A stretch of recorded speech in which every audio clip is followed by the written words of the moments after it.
Praise lord everyone. Bible reading in 6 months, day 137, May 17th. మొదటి భాగంగా హెస్కేల్ గ్రంథం 45వ అధ్యాయం నుండి చదువుకుందాం. మీరు చీట్లు వేసి దేశంను విభాగించినప్పుడు భూమిలో ఒక భాగంను ప్రతిష్టార్పణముగా యెహోవాకు ప్రతిష్ఠింపవలెను. దానికి 25,000 కొల కర్రల నిడివియు 10,000 కొలకర్రల వెడల్పును ఉండవలెను. ఈ సరిహద్దులన్నిటిలోగానున్న భూమి ప్రతిష్ఠితమగును. దానిలో పరిశుద్ధ స్థలమునకు 500 కొలకర్రల చచ్చౌకము ఏర్పడవలెను. దానికి నలుదిశల 50 మూరల మైదానం ఉండవలెను. కొలవబడిన ఈ స్థలం నుండి 25,000 కొలకర్రల నిడివియు 10,000 కొలకర్రల వెడల్పును గల ఒక చోటు కొలిచివేయవలెను. అందులో మహాపరిశుద్ధ స్థలముగా ఉన్న పరిశుద్ధ స్థలముండును. యెహోవాకు పరిచర్య చేయుటకే ఆయన సన్నిధికి వచ్చి పరిచర్య చేయుచున్న యాజకులకు ఏర్పాటైన ఆ భూమి ప్రతిష్ఠిత స్థలముగా ఎంచబడును. అది వారి ఇండ్లకు నివేశమైన పరిశుద్ధ స్థలమునకు ప్రతిష్ఠితముగా ఉండును. మందిరంలో పరిచర్య చేయుచున్న లేవీయులు ఇండ్లు కట్టుకొని నివసించినట్లు 25,000 కొలకర్రల నిడివియు 10,000 కొలకర్రల వెడల్పును గల ఒక ప్రదేశమును వారికి స్వాస్యంగా 20 గదులను ఏర్పాటు చేయవలెను. మరియు పట్టణమునకై 5,000 కొలకర్ర వెడల్పును 25,000 కొలకర్రల నిడివియు గల ఒక ప్రదేశం ఏర్పాటు చేయవలెను. అతి ప్రతిష్ఠితముగా భాగమునకు సరిగా ఉండవలెను. ఇశ్రాయేలుకందరికీ అది స్వాస్యముగా ఉండును. మరియు ప్రతిష్ఠిత భాగమునకును పట్టణమునకే ఏర్పడిన ప్రదేశమునకును ఎదురుగా వాటికి పడమటగాను తూర్పుగాను ప్రతిష్ఠిత భాగమునకును పట్టణమునకే ఏర్పడిన దేశమునకును ఇరుపక్కల అధిపతికి భూమి ఏర్పాటు చేయవలెను. పడమటి నుండి తూర్పు వరకు దాన్ని కొలవగా అది ఒక గోత్ర స్థానమునకు సరిపడు నిడివిగలదై ఉండవలెను.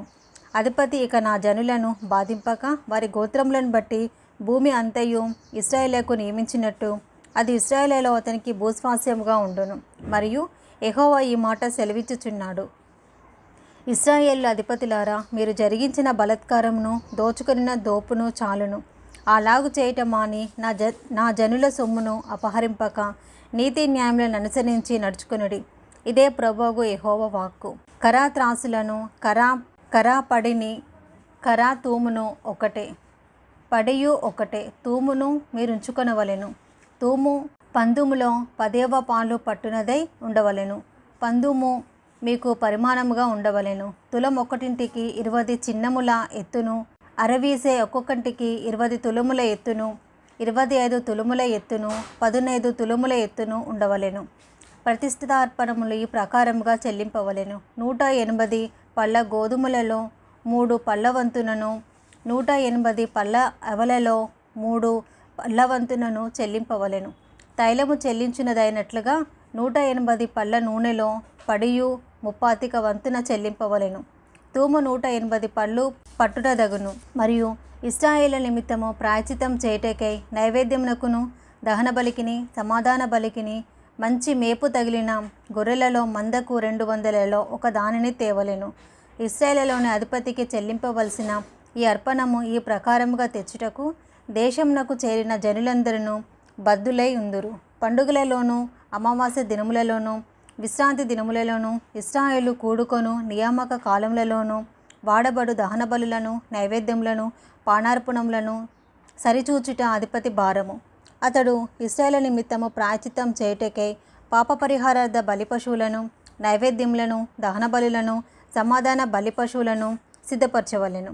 ప్రభువు యెహోవా సెలవిచ్చినదేమనగా, మొదటి నెల మొదటి దినమున నిర్దోషమైన కోడెను తీసుకొని పరిశుద్ధ స్థలము నిమిత్తము పాప పరిహారార్థ బలి నర్పింపవలెను. ఎట్లనగా, యాజకుడు పాప పరిహారార్థ బలి పశువు రక్తము కొంచెము తీసి మందిరపు ద్వారబంధముల మీదను బలిపీఠపు చూరు 4 మూరల మీదను లోపటి ఆవరణపు వాకిటి ద్వారబంధముల మీదను ప్రోక్షింపవలెను. తెలియక తప్పుపోయిన వారిని విడిపించినట్లుగా మందిరమునకు ప్రాయశ్చిత్తం చేయుటకై నెల 7వ దినమందు అలాగు చేయవలెను. మొదటి నెల 14వ దినమున పస్కా పండుగ ఆచరింపవలెను. 7 దినములు దానిని ఆచరింపవలెను. అందులో పులియని ఆహారము తినవలెను. ఆ దినమున అధిపతి తనకును దేశమునకును చేరిన జనులందరికీ పాప పరిహారార్థ బలిగా ఒక ఎద్దును అర్పింపవలెను. మరియు 7 దినములు అతడు నిర్దోషమైన 7 ఎడ్లను 7 పొట్టేలను తీసుకొని దినం ఒకటింటికి ఒక ఎద్దును ఒక పొట్టేలును దహనబలిగా యెహోవాకు అర్పింపవలెను. మరియు అనుదినం ఒక్కొక్క మేకపిల్లను పాపపరిహారార్థ బలిగా అర్పింపవలెను. మరియు ఎద్దు ఒకటింటికి పొట్టేలు ఒకటింటికిని తూము పిండి పట్టిన నైవేద్యము చేయవలెను. తూము ఒకటింటికి 3 పళ్ళ నూనె ఉండవలెను. మరియు 7వ నెల 15వ దినమున పండుగ జరుగుచుండగా యాజకుడు 7 దినములు పండుగ ఆచరించుచు పాప పరిహారార్థ బలి విషయంలోను, దహన బలి విషయంలోను, నైవేద్య విషయంలోను, నూనె విషయంలోను ఆ ప్రకారంగానే చేయవలెను. హెజ్కేలు గ్రంథం 46వ అధ్యాయము. ప్రభువైన యెహోవా సెలవిచ్చినదేమనగా, తూర్పు తట్టు చూచు లోపటి ఆవరణపు గుమ్మము పనిచేయు 6 దినములు మూయబడి ఉండి విశ్రాంతి దినమునను అమావాస్య దినమునను తీయబడి ఉండవలెను. అధిపతి బయట మంటపమునకు పోవు మార్గముగా ప్రవేశించి గుమ్మపు ద్వారబంధముల దగ్గర నిలబడగా యాజకులు దహనబలి పశువులను సమాధాన బలి పశువులను అతనికి సిద్ధపరచవలెను. అతడు గుమ్మం దగ్గర నిలబడి ఆరాధన చేసిన తర్వాత వెలుపలికి పోవును. అయితే సాయంకాలము కాకమునిపే గుమ్మము మూయకూడదు. మరియు విశ్రాంతి దినములలోను అమావాస్యలలోను దేశజనులు ఆ తలుపు దగ్గర నిలబడి యెహోవాకు ఆరాధన చేయవలెను.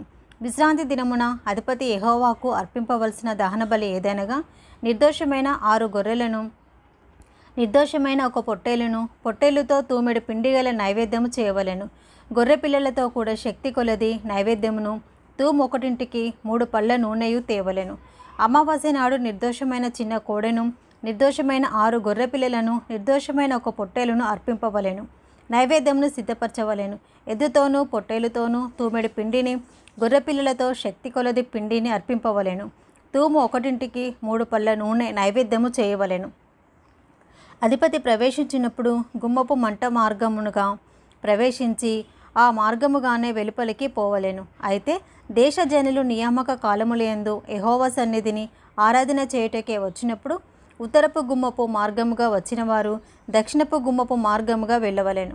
దక్షిణపు గుమ్మపు మార్గముగా వచ్చిన వారు ఉత్తరపు గుమ్మపు మార్గముగా వెళ్ళవలెను. తాము వచ్చిన దారినే ఎవరునూ తిరిగిపోక అందరినూ తిన్నగా వెలుపలికి పోవలెను. అధిపతి వారితో కలిసి ప్రవేశింపగా వారు ప్రవేశించుదురు. వారు బయలు వెళ్ళినప్పుడు అందరూ కూడి బయలు వెళ్ళవలెను. పండుగ దినములలోనూ నియామక కాలములలోనూ ఎద్దుతో గాని పొట్టేలుతో గాని తూమెడు పిండియు, గొర్రెపిల్లలతో శక్తి కొలది పిండియు, తూము ఒకటింటికి 3 పళ్ళ నూనెయు నైవేద్యముగా అర్పింపవలెను.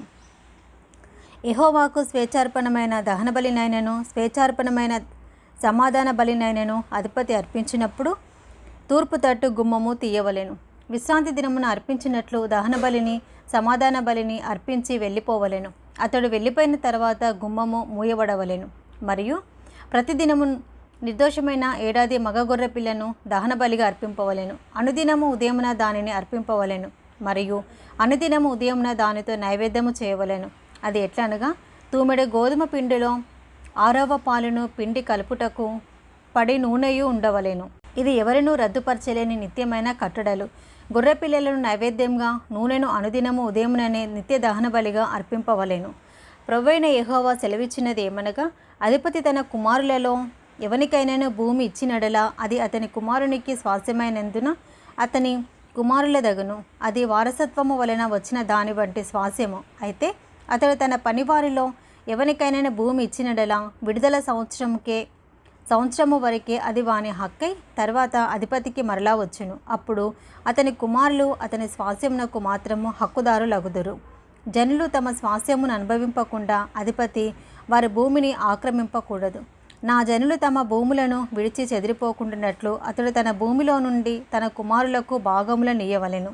పిమ్మట అతడు గుమ్మపు మధ్య గోడ మార్గముగా ఉత్తర దిశ చూచుచున్న యాజకులకు ఏర్పడిన ప్రతిష్ఠితమైన గదులలోనికి నన్ను తీసుకొని రాగా అచట వెనుక తట్టు పశ్చిమ దిక్కున స్థలమొకటి కనబడెను.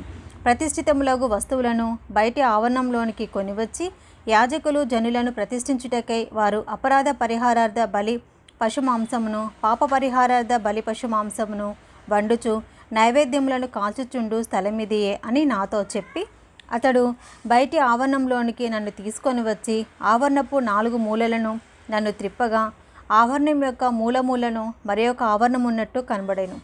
ఆవరణపు మూలమూలను ఆవరింపబడిన ఆవరణం ఒకటి కనబడెను. ఒకటింటికి 40 మూరల నిడివియు 30 మూరల వెడల్పును కలిగి 4 ఏక పరిమాణముగా ఉండెను.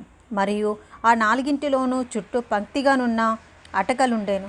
చుట్టూనున్న అటకల క్రింద పొయ్యిలుండెను. ఇది వంట చేయి వారి స్థలము. ఇక్కడ మందిర పరిచారకులు జనులు తెచ్చు బలి పశు మాంసమును వండుదురని ఆయన నాతో చెప్పెను. హెజ్కేలు గ్రంథం 47వ అధ్యాయము. అతడు మందిరపు గుమ్మమునకు నన్ను తోడుకొని వచ్చెను. మందిరము తూర్పు ముఖముగా ఉండెను. నేను చూడగా మందిరపు గడప క్రింద నుండి నీళ్లు ఉబికి తూర్పుగా పారుచుండెను. ఆ నీళ్లు బలిపీఠమునకు దక్షిణముగా మందిరపు కుడిప్రక్కను క్రింద నుండి పారుచుండెను. పిమ్మట ఆయన ఉత్తరపు గుమ్మపు మార్గముగా నన్ను నడిపించి చుట్టూ తిప్పి తూర్పునకు పోవు దారిని బయట గుమ్మమునకు తోడుకొని వచ్చెను. నేను చూడగా అచట గుమ్మపు కుడిప్రక్కను నీళ్లు ఉబికి పారుచుండెను. ఆ మనుష్యుడు కొలనూలు చేత పట్టుకొని తూర్పు మార్గమున బయలువెళ్ళి 1000 మూరలు కొలిచి ఆ నీళ్ల గుండా నన్ను నడిపింపగా నీళ్లు చీలమండల లోతుండెను. ఆయన మరి 1000 మూరలు కొలిచి నీళ్ళగుండా నన్ను నడిపింపగా నీళ్లు మోకాళ్ళ లోతుండెను. ఇంకా ఆయన 1000 మూరలు కొలిచి నీళ్ళగుండా నన్ను నడిపింపగా నీళ్లు మొలలోతుండెను. ఆయన ఇంకను 1000 మూరల కొలవగా నీళ్లు మిక్కిలి లోతై నేను దాటలేనంత నది కనబడెను. దాట వీలు లేకుండా ఈదవలసినంత నీరుగల నది ఆయెను. అప్పుడు ఆయన నాతో ఇట్లా నేను నరపుత్రుడా నీవు చూచితివి కదా అని చెప్పి నన్ను మరలా నది ఇద్దరికీ తోడుకొని వచ్చెను. నేను తిరిగి రాగా నది తీరమున ఇరుప్రక్కల చెట్లు విస్తారముగా కనబడేను. అప్పుడు ఆయన నాతో ఇట్లా నేను ఈ నీళ్లు ఊపికి తూర్పుగానున్న ప్రదేశమునకు పారి అరబాలోనికి దిగి సముద్రంలో పడును. అప్పుడు సముద్రపు నీళ్లు మంచినీళ్ళు ఆగును. వడిగా పారు ఈ నది వచ్చు చోట్ల నెల్లా జలచరములన్నీ బ్రతుకును. ఈ నీళ్లు అక్కడికి వచ్చుట వలన ఆ నీరు మంచి నీళ్ళగును కనుక చేపలు బహు విస్తారంలగును. ఈ నది ఎక్కడికి పారునో అక్కడ సమస్తమును బ్రతుకును. మరియు దాని యొద్ద ఏన్గేది పట్టణము మొదలుకొని ఎనెగ్లాయిము పట్టణము వరకును చేపలు పట్టువారు దాని ప్రక్కల నిలిచి వలలు వేయుదురు. మహాసముద్రంలో నున్నట్లు సకల జాతి చేపలను దాని యందు బహు విస్తారముగా ఉండెను. అయితే ఆ సముద్రపు బురద స్థలములను ఊబి స్థలములను ఉప్పుగలవై ఉండి బాగుకాక ఇండును. నది తీరమున ఇరుప్రక్కల ఆహారమిచ్చు సకల జాతి వృక్షములు పెరుగును. వాటి ఆకులు వాడిపోవు, వాటి కాయలు ఎప్పటికీ రాలవు. ఈ నది నీరు పరిశుద్ధ స్థలంలో నుండి పారుచున్నది కనుక ఆ చెట్లు నెలకు కాయలు కాయను. వాటి పండ్లు ఆహారమునకును వాటి ఆకులు ఔషధమునకును వినియోగించును. ప్రభువైన యెహోవా సెలవిచ్చినదేమనగా సరిహద్దులను బట్టి ఇశ్రాయేళ్ల 12 గోత్రముల ప్రకారము వీరి స్వాస్థ్యముగా పంచుకొనవలసిన భూమి ఇది. యోసేపు సంతతికి 2 భాగములు ఇయ్యవలెను. నేను ప్రమాణం చేసి మీ పితరులకు ఈ దేశం ఇచ్చి తిని కనుక ఏమీ భేదం లేకుండా మీలో ప్రతివాడును దానిలో స్వాస్థ్యము నొందును. ఈలాగున అది మీకు స్వాస్థ్యమగును. ఉత్తర దిక్కున సెదాదునకు పోవు మార్గమున మహాసముద్రము మొదలుకొని హెత్లోను వరకు దేశమునకు సరిహద్దు. అది హామాతునకును బెరోతాయునకును దమస్కు సరిహద్దునకును హామాతు సరిహద్దునకును మధ్యనున్న సిబ్రాయిమునకును హవ్రాను సరిహద్దును ఆనుకొని మధ్యస్థలమైన హజేరానుకును వ్యాపించును. పడమటి సరిహద్దు అసరేనాను అను దమస్కు సరిహద్దు పట్టణము. ఉత్తరపు సరిహద్దు హమాతు, ఇది మీకు ఉత్తరపు సరిహద్దు. తూర్పు దిక్కున హవ్రాను దమస్కు గిలాదులకును ఇశ్రాయేలుల దేశమునకును మధ్య యోర్దాను నది సరిహద్దుగా ఉండును. సరిహద్దు మొదలుకొని తూర్పు సముద్రము వరకు దాన్ని కొలవవలెను. ఇది మీకు తూర్పు సరిహద్దు. దక్షిణ దిక్కుగా తామారు మొదలుకొని కాదేశు నొద్దనున్న మెరీబా ఊటల వరకును నది మార్గమున మహాసముద్రమునకు మీ సరిహద్దు పోవును. ఇది మీకు దక్షిణపు సరిహద్దు. పశ్చిమ దిక్కున సరిహద్దు మొదలుకొని హామాతునకు పోవు మార్గము వరకు మహాసముద్రము సరిహద్దుగా ఉండును. ఇది మీకు పశ్చిమ దిక్కు సరిహద్దు. ఇశ్రాయేలుల గోత్రముల ప్రకారము ఈ దేశమును మీరు పంచుకొనవలెను. మీరు చీట్లు వేసి మీకును మీలో నివసించి పిల్లలు కలిగిన పరదేశులకును స్వాస్థ్యములను విభాగించినప్పుడు ఇశ్రాయేలులో దేశమందు పుట్టిన వారినిగా ఆ పరదేశులను మీరు ఎంచవలెను. ఇశ్రాయేలు గోత్రికులతో పాటు తామును స్వాస్థ్యముగా నొందినట్లు మీ వలె వారును చీట్లు వేయవలెను. ఏ గోత్రంలో పరదేశులు కాపురముందురో ఆ గోత్ర భాగంలో మీరు వారికి స్వాస్థ్యము ఇవ్వవలెను. ఇదే ప్రభువైన యెహోవా వాక్కు. హెజ్కేలు గ్రంథం 48వ అధ్యాయము. ఇదే చివరి అధ్యాయం కూడా. గోత్రముల పేరులు ఇవి. దానియేలుకు ఒక భాగము, అది ఉత్తర దిక్కు సరిహద్దు నుండి హామాతునకు పోవు మార్గము వరకు హెత్లోనునకు పోవు సరిహద్దు వరకును, హసరేనాను అను దమస్కు సరిహద్దు వరకును, హామాతు సరిహద్దు మార్గమున తూర్పుగాను పడమరగాను వ్యాపించు భూమి.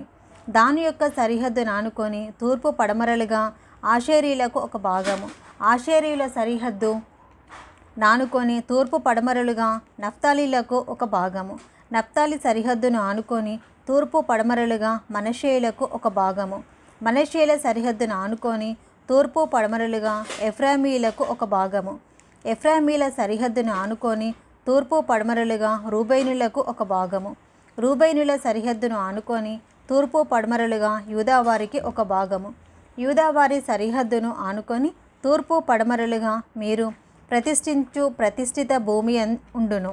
దాని వెడల్పు 25,000 కొలకర్రలు. దాని నిడివి తూర్పు నుండి పడమర వరకు తక్కిన భాగము నిడివి వలనే ఉండును. పరిశుద్ధ స్థలము దాని మధ్య ఉండవలెను. యెహోవాకు మీరు ప్రతిష్ఠించు ప్రదేశము 25,000 కొలకర్రల నిడివియు 10,000 కొలకర్రల వెడల్పునై ఉండవలెను. ఈ ప్రతిష్ఠిత భూమి యాజకులు దగను. అది ఉత్తర దిక్కున 25,000 కొలకర్రల నిడివియు, పడమటి దిక్కున 10,000 కొలకర్రల వెడల్పును, తూర్పు దిక్కున 10,000 కొలకర్రల వెడల్పును, దక్షిణ దిక్కున 25,000 కొలకర్రల నిడివియు ఉండవలెను. యెహోవా పరిశుద్ధ స్థలము దాని మధ్య నుండును. ఇది సాదోకు సంతతి వారై నాకు ప్రతిష్ఠింపబడి నేను వారికి అప్పగించిన దానిని కాపాడు యాజకుల దగును. ఏలే ఇశ్రాయేలు నన్ను విడిచిపోగా మిగిలిన లేవీలు విడిచిపోయినట్లే వారు నన్ను విడిచిపోలేదు. ప్రతిష్ఠిత భూమి యందు లేవీల సరిహద్దు దగ్గర వారికి ఒక చోటు ఏర్పాటగును. అది అతి పరిశుద్ధంగా ఎంచబడును. యాజకుల సరిహద్దును ఆనుకొని లేవీలకు ఒక చోటు ఏర్పాటు చేయవలెను. అది 25,000 కొలకర్రల నిడివియు 10,000 కొలకర్రల వెడల్పునై ఉండును. దాని నిడివి అంతయు 25,000 కొలకర్రలను, వెడల్పంతయు 10,000 కొలకర్రలను ఉండును.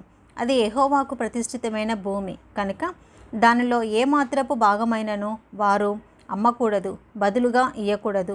ఆ భూమి యొక్క ప్రథమ ఫలములను ఇతరులను అనుభవింపనీయకూడదు. 25,000 కొలకర్రల భూమిని ఆనుకొని వెడల్పున మిగిలిన 5,000 కొలకర్రలు గల చోటు గ్రామకంఠంగా ఏర్పరచబడినదై పట్టణంలోని నివేశములకును మైదానములకును అక్కరకు వచ్చును. దాని మధ్య పట్టణము కట్టబడును. దాని పరిమాణ వివరమేదనగా ఉత్తర దిక్కున 4,500 కొలకర్రలు, దక్షిణ దిక్కున 4,500 కొలకర్రలు, తూర్పు దిక్కున 4,500 కొలకర్రలు, పడమటి దిక్కున 4,500 కొలకర్రలు. పట్టణమునకు చేరిన ఖాళీ స్థలము ఉత్తరపు తట్టున 250 కొలకర్రలు, దక్షిణపు తట్టున 250 కొలకర్రలు, తూర్పు తట్టున 250 కొలకర్రలు, పడమటి తట్టున 250 కొలకర్రలు ఉండవలెను. ప్రతిష్ఠిత భూమిని ఆనుకొని మిగిలిన భూమి ఫలము పట్టణములలో కష్టము చేత జీవించే వారికి ఆధారముగా ఉండును. అది ప్రతిష్ఠిత భూమిని ఆనుకొని తూర్పు తట్టున 10,000 కొలకర్రలను, పడమటి తట్టున 10,000 కొలకర్రలను ఉండును. ఏ గోత్రపు వారైనను పట్టణంలో కష్టం చేసి జీవించువారు దానిని సాగుబడి చేదురు. ప్రతిష్ఠిత భూమి అంతయు 25,000 కొలకర్రల చచ్చౌకముగా ఉండును. దానిలో 4వ భాగము పట్టణమునకు ఏర్పాటు చేయవలెను. ప్రతిష్ఠిత స్థానమునకును పట్టణమునకును ఏర్పాటు చేయబడిన భాగమునకును ఇరుప్రక్కలనున్న భూమిని అనగా తూర్పు దిశను ప్రతిష్ఠిత స్థానముగా ఏర్పడిన 25,000 కొలకర్రలను, పడమటి దిశను గోత్రస్థానములుగా ఏర్పడిన 25,000 కొలకర్రలను గల భూమిని ఆనుకొని స్థానము అధిపతి దగును. ప్రతిష్ఠిత స్థానమును మందిరమునకు ప్రతిష్ఠింపబడిన స్థానమును దానికి మధ్యగా ఉండును. యూదావారి సరిహద్దునకును బెన్యామీనుల సరిహద్దునకును మధ్యగానున్న లేవీల స్వాస్థ్యమును పట్టణమునకు ఏర్పాటైన స్థానమును ఆనుకొను భూమిలో అధిపతి భూమికి లోగా ఉన్నది అధిపతి కగును. తూర్పు నుండి పడమటి వరకు కొలువగా మిగిలిన గోత్రములకు భాగములు ఏర్పాటగును.